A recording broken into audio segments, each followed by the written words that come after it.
Hello' guys, আজিৰ mini ব্লগটোলৈ সকলোকে স্বাগতম জনাইছোঁ। আৰু আজিৰ ব্লগটো মই সন্ধিয়া ষ্টাৰ্ট কৰিলোঁ।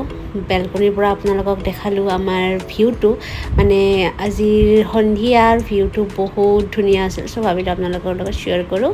তাৰপিছত বিটু ক'লে যে মোৰ নখ কাটি দিব, কাৰণ মই ভৰিৰ নখ কাটি বহুত টান পাওঁ। চ' সি নখ কাটি দিলে। দেন আজি নেক্সট ডে আৰু মই আজি লাঞ্চত ৰেডি কৰিছোঁ কঁঠালৰ গুটি আৰু ভাতকেৰেলা। এই কম্বিনেশ্যনটোতো সকলোৰে প্ৰিয় হয় জানো।